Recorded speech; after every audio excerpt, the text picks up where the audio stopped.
Et c'est un autre genre de traîneau qui nous attend maintenant. Il n'est pas tiré par des rennes, mais par des percherons, le cheval emblématique du Perche. Il sera notre guide pour ce zoom qui va nous emmener au cœur de ce parc naturel régional. Région magnifique et particulièrement en automne que nous font visiter Yann Ovine, David Bordier et Marie-Hélène Astrodo. C'est un territoire protégé.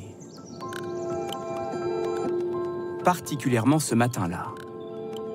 Sous la brume, des villages aux 1000 ans d'histoire. Des forêts de chênes centenaires.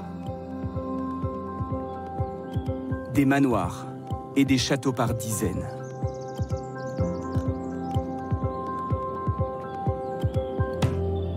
À l'entrée du parc naturel régional du Perche, celui de la Ferté-Vidame, à 1h30 au sud de Paris. Il est en ruine, mais son parc de 860 hectares convient parfaitement pour laisser galoper ses percherons. Trottez! Voilà, c'est bien les filles, vous êtes ensemble. Ce sont les chevaux de trait français les plus connus au monde, la race préférée de cette cavalière. J'ai l'impression d'être une princesse. C'est une race qui est puissante, mais qui est calme. Et c'est des chevaux qui sont hyper intelligents, en fait. Ils peuvent tirer des troncs, des carrioles, travailler dans les champs, faire de la voltige. C'est des chevaux qui s'adaptent à tout. Pourtant, ce cheval a failli disparaître avec l'arrivée des tracteurs et de la mécanisation. Depuis 30 ans, il connaît un regain d'intérêt. Cette habitante du Perche en possède 5. Vas-y, à toi d'essayer de voir. Donc, Gauche. Gauche, gauche, marcher, Allez. gauche. On n'a pas la sensation d'être aux commandes quand même de 2 chevaux d'une tonne 5. C'est ça. Emeline travaille avec ses chevaux pour aider les personnes en situation de handicap. Cette race fascine aussi Victor, qui élève 12 percherons, ou Jean-Léo, qui les photographie dans le monde entier, et notamment aux États-Unis. Il faut savoir qu'entre 1870 et 1914, jusqu'à la Première Guerre mondiale, les Américains sont venus acheter des chevaux percherons en très grande quantité. Ça a été un marché extraordinaire qui a fait que pendant presque un demi-siècle, on peut dire que les dollars pleuvaient sur le Perche. Il reste l'emblème local, qui s'affiche sur le bord des routes ou sur le toit des maisons. Le percheron nous donne même le sens du vent. C'était ce qui servait à donner la météo. Les cultivateurs plaçaient les girouettes laboureurs sur leur maison. Thierry Sauret est l'un des derniers girouettiers de France. Et bien là, c'est un globe-trotter qui a fait le tour du monde. Donc on l'a représenté là, avec sa dame et puis son fils. Ses clients lui donnent des mots-clés. Il confectionne la girouette de A à Z. Voici la partie la plus technique. Après avoir fait la découpe de votre visage, eh bien, il faut prendre des petites limes et puis vous allez faire ressortir le nez, le front, la bouche.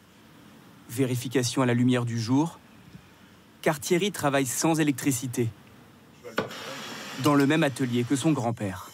Pour une girouette, il n'est pas rare que je travaille dessus pratiquement une semaine. Le roi du Maroc a passé l'une des dernières commandes. J'en ai fabriqué quasiment sur tous les continents des girouettes, sauf l'Australie. Je n'ai pas encore fabriqué de girouette pour l'Australie.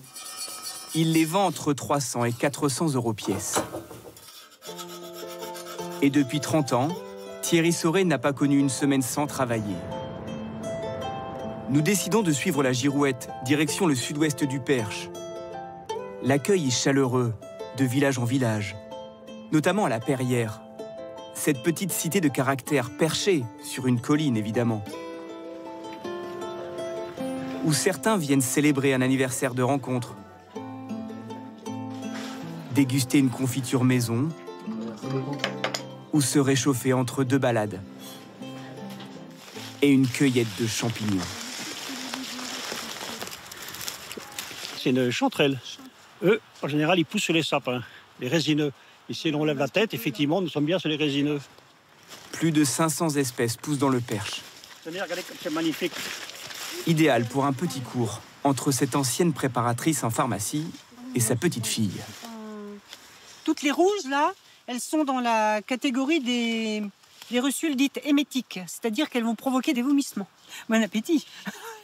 Elle essaye de m'apprendre. à cueillir les champignons, à cueillir les bons champignons. Pour l'instant, on n'est pas trop mal. La forêt de Bellem renforcerait les liens. Bah ouais. Mais il faut écarter les bras. Ce chêne vieux de 350 ans nous plonge dans l'histoire. Colbert, qui sous le règne de Louis XIV, était venu à Bellem pour choisir les chênes pour fabriquer les bateaux. Et aussi pour la charpente. Donc comme vous pouvez vous rendre compte, c'est des arbres qui font plus de 30-40 mètres. Donc pour faire de la charpente, c'était idéal. L'Orne est l'un des départements les plus boisés de France. Sa forêt est toujours exploitée. Donc nous avons comme essence essentiellement du chêne pour 60%. Son bois est en grande partie exporté. Le sud de l'Angleterre bâtit encore dans le haut de gamme en bois. Toutes les scieries de la région travaillent pour ces marchés-là. C'est du luxe un petit peu? C'est du très haut de gamme, ouais. Cette scierie reçoit aussi des commandes spéciales. La passerelle du Mont-Saint-Michel, les bancs de Paris.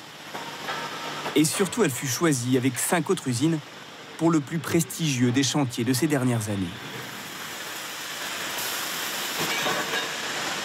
On a fait des pièces pour Notre-Dame, des pièces de 13-14 mètres de la flèche. Il y aura une partie de nous qui sera la vôtre. Est-ce que ça nous amènera au paradis? On ne sait pas, mais bon, on peut voir ça comme ça, en fait. Mais le paradis n'est-il pas ici? C'est en tout cas ce que de nombreux seigneurs pensaient. Ils ont fait bâtir jusqu'à 400 manoirs un peu partout dans la campagne à la fin du Moyen-Âge. Voici l'un des plus anciens, celui de la Fresnay, construit entre les XIVe et XVIe siècles. Avant de le visiter, un rappel historique s'impose. C'était le mode de vie des seigneurs percherons de se faire construire un manoir. Ici, on est au cœur d'une ferme. Dans les manoirs, c'est vraiment une ferme. Ensuite, on est passé sur le château, qui était également le siège d'une exploitation agricole, mais on a repoussé les fermes beaucoup plus loin pour créer des jardins d'agrément. Il appartient depuis 5 ans à Laetitia Guillemin et son mari, 2 percherons passionnés d'art et d'histoire. Galerie Renaissance, avec des ornements, c'est la seule dans le Perche. Autre curiosité, derrière la porte d'entrée. La particularité de ce manoir, c'est quand même sa herse horizontale. Unique en France. Et ça servait à quoi? Ça servait à bloquer l'entrée. Alors, suivez-moi. Démonstration. Ok, quand vous voulez. Alors, je pousse. Nickel, enfermé. Le manoir est ouvert à la visite l'été. Et la pierre est très claire. Voilà. C'est aussi un lieu d'exposition. Cette artiste parisienne hésite à afficher ses portraits ici ou dans l'escalier du donjon Aujourd'hui, jusqu'au 2e étage du manoir. ou dans la chambre. Nous les laissons mûrir leur projet. La nuit porterait conseil. Ces 2 amis représentent bien la tendance du moment. Ici, 2 populations se mélangent. Comme chaque samedi au marché de Nogent le retrouve. Un perchou et des petits ronds cendrés frais. Les percherons côtoient les accourus. C'est le petit surnom donné aux nouveaux venus, notamment depuis Paris. Et surtout depuis le Covid. On nous a dit que le bonheur était dans le Perche. Sûrement, il y a de ça.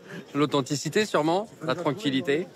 Voilà. La proximité de Paris, c'est que 2 heures aussi. La simplicité de vivre à la campagne. On est bien ici, on peut manger local, il y a des céréales, il y a de la bonne bouffe, c'est jovial, il y a du vert partout et c'est trop cool, quoi. Le Perche devient une marque qui fait vendre, qui rassemble les producteurs locaux. Nous décidons de partir à leur rencontre, depuis le château des Comtes du Perche, le long de la Vélocénie. C'est l'une des plus réputées véloroutes de France.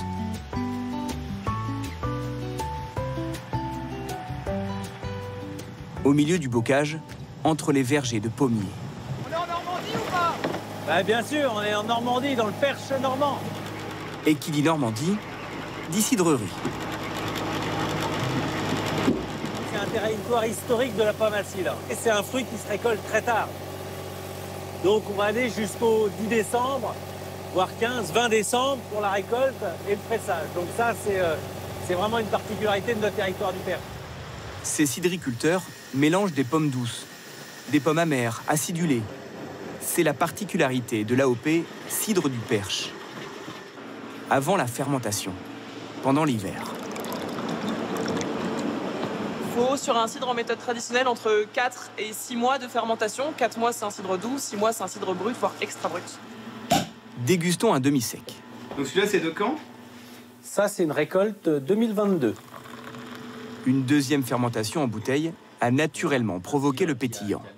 Il y a le côté un petit peu rondeur, un peu tarte aux pommes, du coup, qui fait que c'est un cidre très gourmand, qui marche très bien, évidemment sur les desserts, mais aussi sur du sucré salé, c'est extra. Et qui s'associe parfaitement, nous a-t-on dit, avec l'autre produit incontournable de la région. Après quelques coups de pédale, nous voilà au pays du... Ouais, du boudin. Du boudin noir. Piment, calva, camembert, du chèvre, à l'oignon. Il y a ce qu'il faut. À Mortagne-au-Perche, il existe même la foire et la confrérie du Goutte Boudin. Dans ce restaurant gastronomique, il est à la carte tous les jours. C'est un boudin qui est en petites portions. C'est pour les amuse-bouches. Il est en dessous sous forme de dôme. La présentation peut surprendre. C'est pas un brownie. C'est pas un brownie. Non, non, non. Par contre, il y a de la matière grasse. La recette est bien traditionnelle. Il y a du sang, du gras et de l'oignon. Voilà. Et l'assaisonnement qui est très important. Donc après, c'est juste la cuisson qui est vachement importante. 18 minutes à 110 degrés. Pour donner ce résultat, avec une royale de châtaigne et champignons, voici une autre manière de manger du cochon. Faut se faire plaisir. Déjà, c'est hyper tendre. C'est gourmand. C'est crémeux quand même. C'est vrai que j'ai toujours eu la sensation de manger du boudin. Il fallait s'y prendre quasiment comme un saucisson. C'est ça. Là, finalement, on a l'impression vraiment que c'est une crème. Oh voilà, le test est fait quoi. On est à Mortagne. C'est acté. Savoureux. Mais n'en abusez peut-être pas si vous voulez reprendre le vélo. Quittez la ville et retrouvez en quelques tours de roue la campagne si verdoyante, mais aussi si vallonnée du parc naturel régional du Perche.